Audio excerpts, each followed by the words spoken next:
that's what it's all about, you know?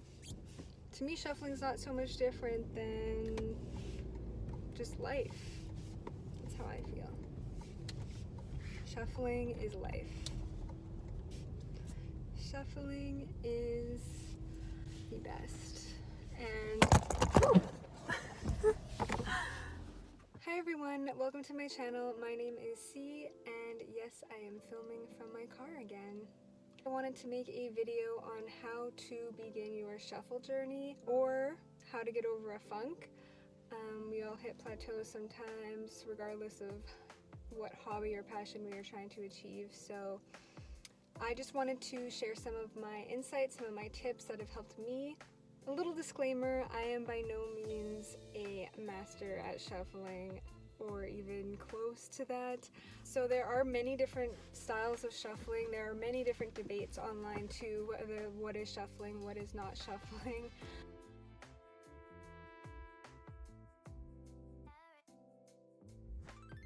There's nothing wrong with going out and making those decisions for yourself.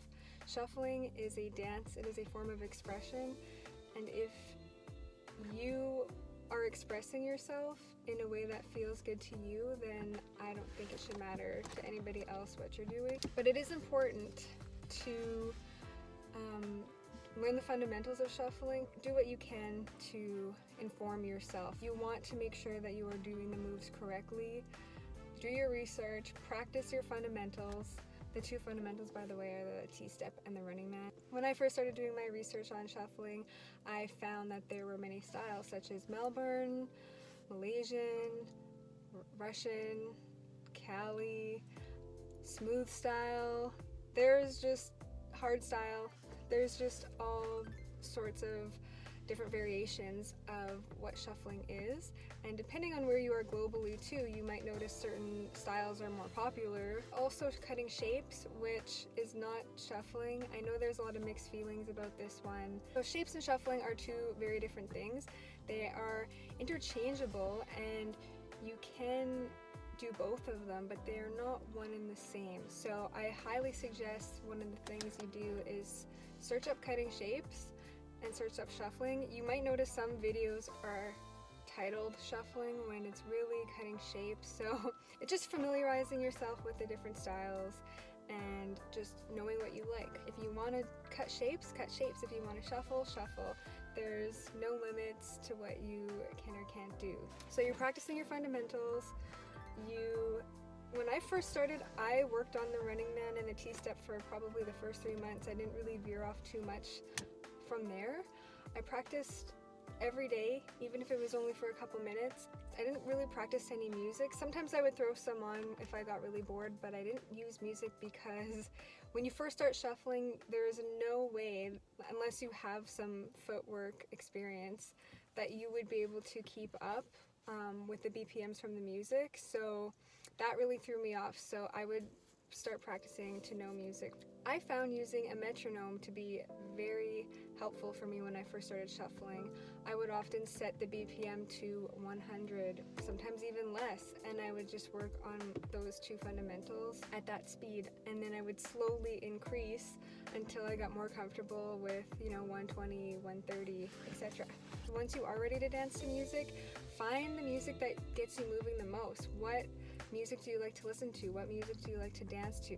That being said, I highly recommend experimenting with different genres because that will open up your repertoire. It will allow more room for growth, and it will get you trying different things that you normally wouldn't try before. Whether it's techno or trance or house, or maybe you want to practice the country, I don't know, just play around, have fun, there's no rules, try shuffling to different styles of music, and you never know, you might discover something really cool. My next tip is to record yourself and watch over the footage.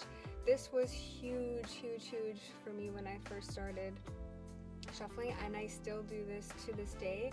I think recording yourself is so valuable because if you have a mirror to practice in front of, that's great. I didn't have one when I first started, so I only had my phone to record the videos of myself on. Yes, it was cringy. I got to take a closer look at how I was moving and I got to correct any mistakes. I also got to see what looked good and what didn't look good. If something looked good, it's like, how can I recreate that?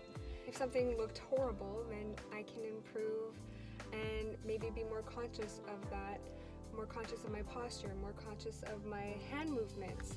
You never really know until you see yourself on camera, so that is a huge thing that I would highly recommend doing when you first start out, and continue to do that, because I still do that to this day. So now that you have your fundamentals down, you can start learning some new moves. You can get into the kicks and the glides and the spins. You can start figuring out your transitions and how to get from one move to the next.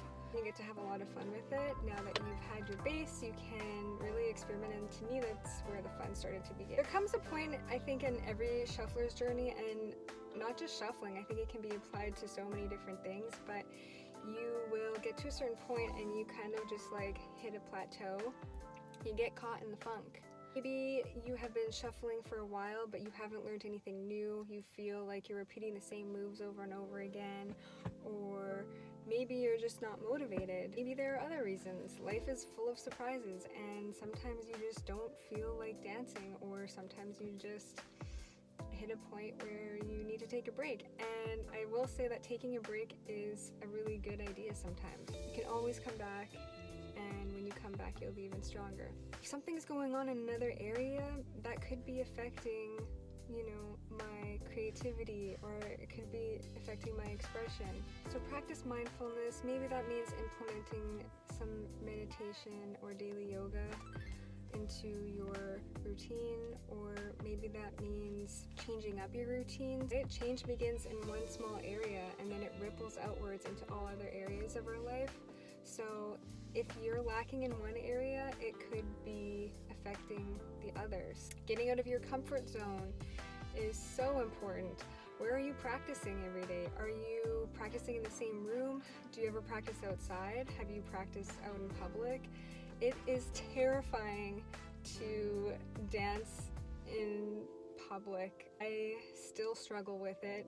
People give me weird looks, but it's getting me out of my comfort zone. And when I'm out of my comfort zone, I am going to grow so much more as a dancer. I'm going to break through those barriers, and I am going to be able to dance and express no matter what my outside space looks like, my outside situation.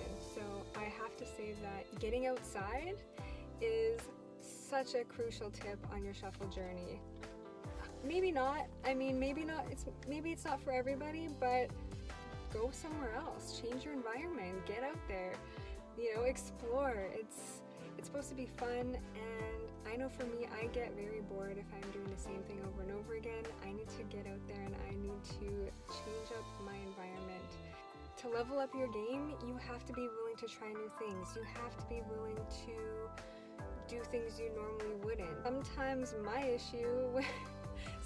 issue is that I simply don't have the stamina to shuffle. So that tells me that I do have things I can work on. One of the things I can work on is my cardio, building my stamina, endurance training.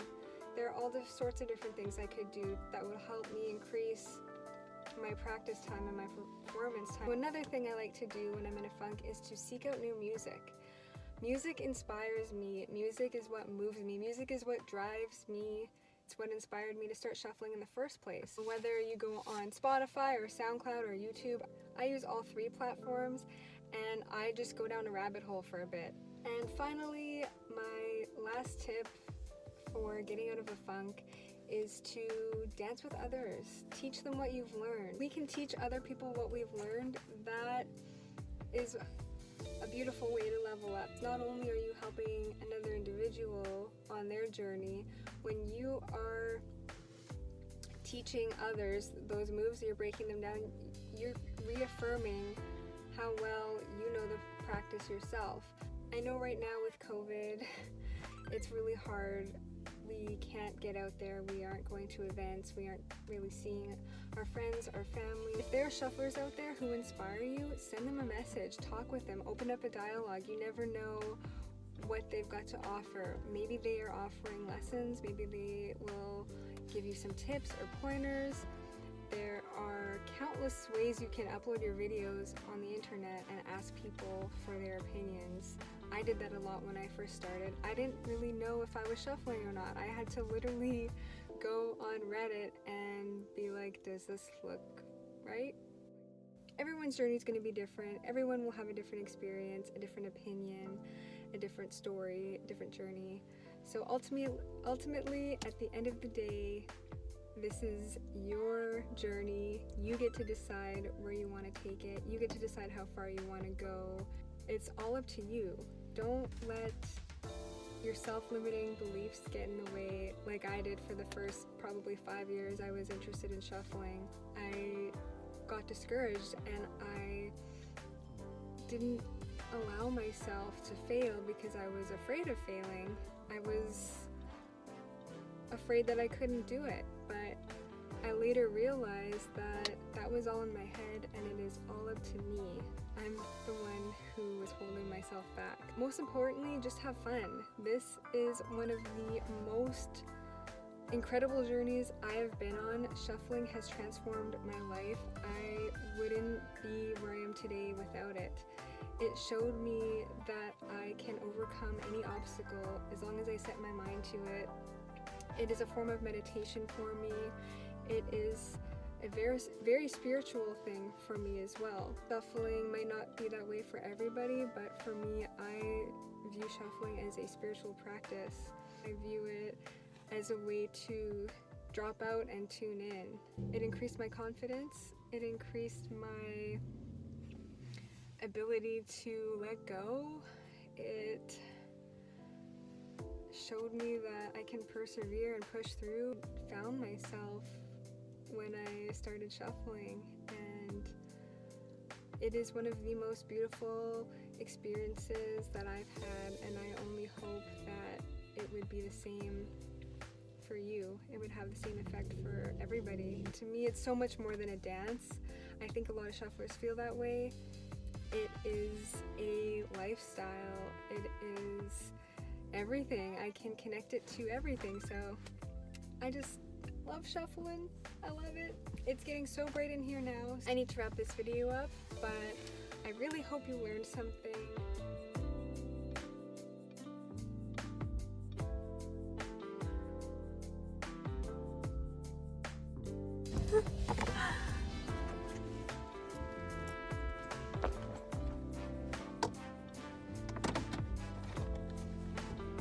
Sorry about that.